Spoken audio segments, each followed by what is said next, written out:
Dear students, welcome to UGC EPG Pathashala on Human Rights and Duties. My name is Professor Y.S.R. Murthy. I am the Executive Director of the Center for Human Rights Studies, O.P. Jindal Global University. In the unit on national mechanisms for protection and enforcement of human rights, we are going to take up today the National Commission for Women for a deeper examination. In the past, we looked at the national human rights protection system, the role of the state, particularly executive, legislature and judiciary. We also examined the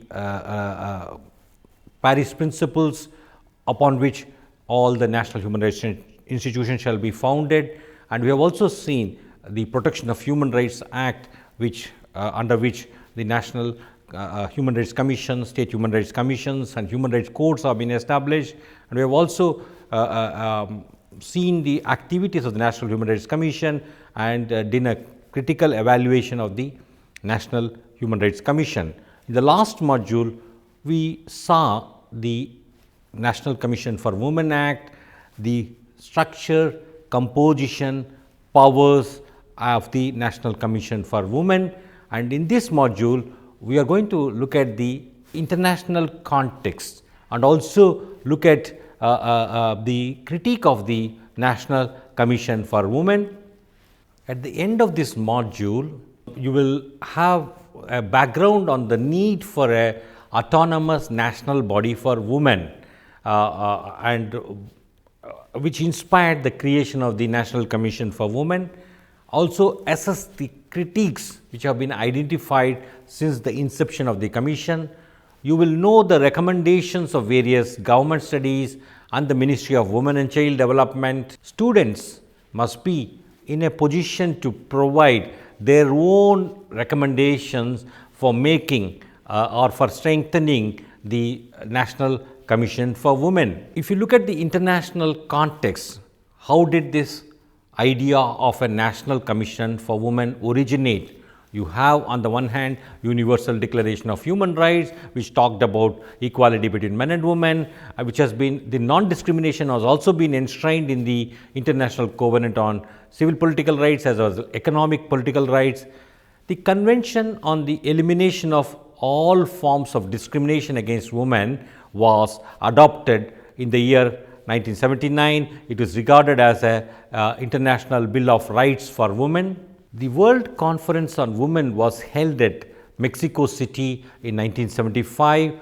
Following this, the period 1976 to 1985 was declared as the United Nations Decade for Women, and the World Programme of Action talked about a national oversight body which oversees government actions having an impact on the obligations under the international human rights treaties. This oversight body was reiterated in the later international conferences held at Copenhagen in the year 1980 and Nairobi in the year 1985. NCW is an autonomous body tasked with a wide functions in relation to the rights of 50% of the population of the entire country. However, a few years back, it was provided with a small sum of 18 crores during 2013-14, which to say the least is meager. In the Paris Principles, there is a clear mention that national human rights institutions shall be given adequate resources for performing functions. On the one hand, the National Commission for Women Act 1992, which mentions a series of functions which shall be performed by National Commission for Women, and then if you compare and contrast it to the level of India's size, and if 50% of the population are women, and if you really do per capita expenditure per woman, it comes to a very minuscule amount. So, the moment you understand that the moment you recognize that the Commission on the Status of Women has observed that there is a poor political, social, economic status of women, and there is a lot that needs to be done. One needs to provide adequate resources to these mechanisms so that they can really perform the various functions entrusted to them under the legislation.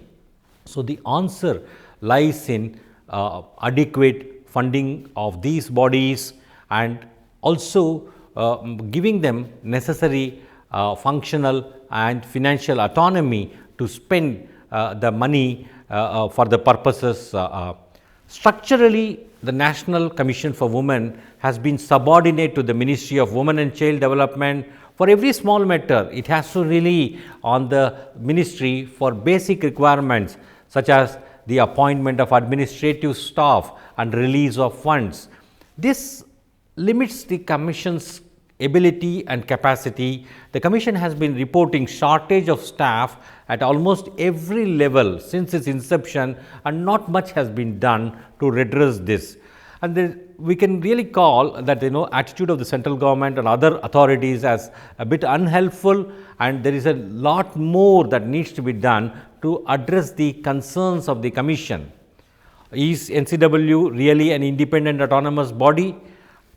And if one looks at the manner of nominating the chairpersons and members of the Commission by the central government, it is often done without transparency. It does not involve consultations with women's organizations or follows an inclusive process, and at times political considerations play a major part, and the appointment are motivated by political considerations. The qualifications and experience of the nominees with respect to past working on women's issues is hardly considered. In fact, it should be the major criteria upon which the selection should have been done. It affects the overall autonomy of the Commission. In the Paris Principle, there was a reference about independence, autonomy and pluralism.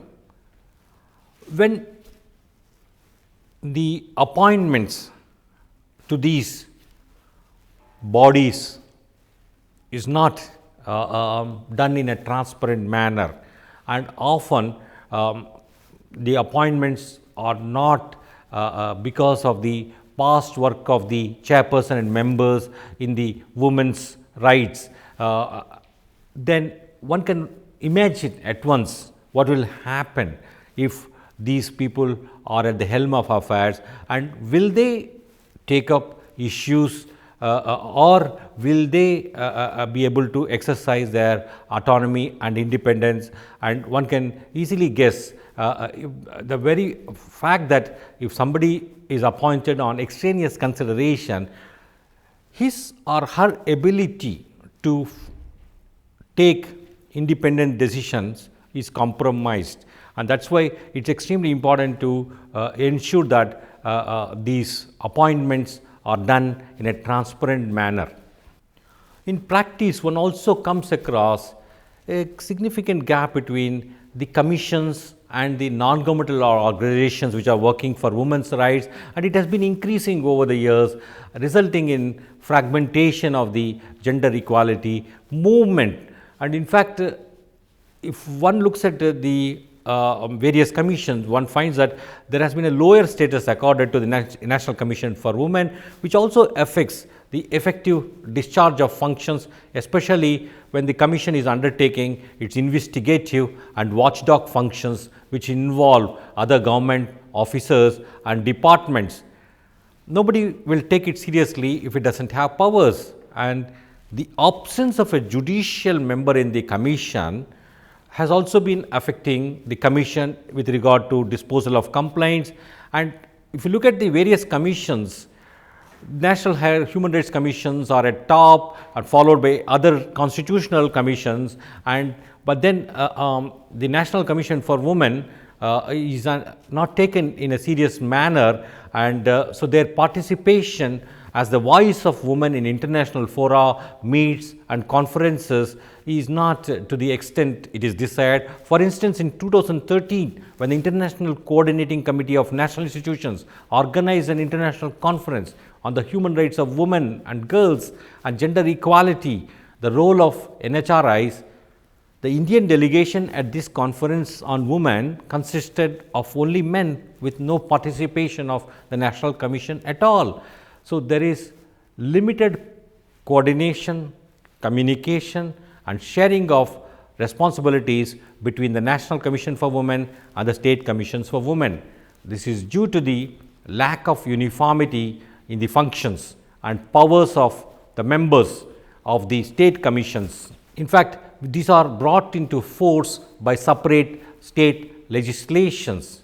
Therefore, in principle, there is no connection between National Commission for Women and state commissions. What is required is a harmonized functioning of National Commission for Women as well as the State Women's Commission, because for the success of the commissions, both have a common shared purpose, that is to advance women's status in India, and that is why harmonized functioning is required. Powers accorded to the commission are limited, since even as a quasi judicial body, it does not enjoy any powers to compel attendance of persons summoned by the commission in relation to complaints. The government is required to consult the commission on all major policy issues affecting women under section 16 of the National Commission for Women Act, but in practice it is rarely consulted. Even when the commission is consulted, its recommendations are seldom implemented, seldom incorporated. In such cases, there is very little that the NCW can do to enforce its opinions. Though the functions of the National Commission for Women reflect a very broad range and very broad role, in practice the NCW comes across as a mere recommendatory and research body of the government focusing on women's issues. Clearly, this is not the vision associated with a autonomous statutory body tasked with multiple roles necessary for the promotion of equality amongst men and women in India. The high level committee on the status of women gave a number of important recommendations to address the issues hampering the functioning of the National Commission for Women. These include, among others, that the Prime Minister should select the chairperson of the National Commission for Women rather than leaving it entirely to the discretion of the Minister for Women and Child Development, and in a similar way the chairperson of the state commissions must be appointed by their respective chief ministers. This high level committee also recommended that a high powered search panel comprising experts and practitioners of women's issues must be given the task of identifying and recommending such members who are professionals or who are from the women's movement and have a proven track record of expertise in handling women's issues. The committee also recommended a minimum number of 11 members should be there in the National Commission for Women for a more effectiveness, for a greater effectiveness. The role of the National Commission for Women must be beyond reactive interventions to fulfill the proactive mandate of studying, recommending and influencing policies, laws, programs and budgets to ensure full benefits to the stakeholders. The committee also recommended that the commissions, both National Commission as well as the State Women's Commissions, should not remain merely recommendatory bodies, but should be given more powers. The NCW should have powers and status of that of the civil code, and its jurisdiction should also cover Jammu and Kashmir.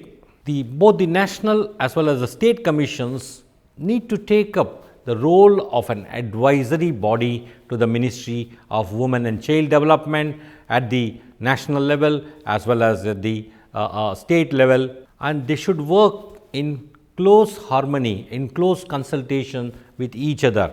There should be regular interaction between the National Commission on the one hand and the State Women's Commissions on the other.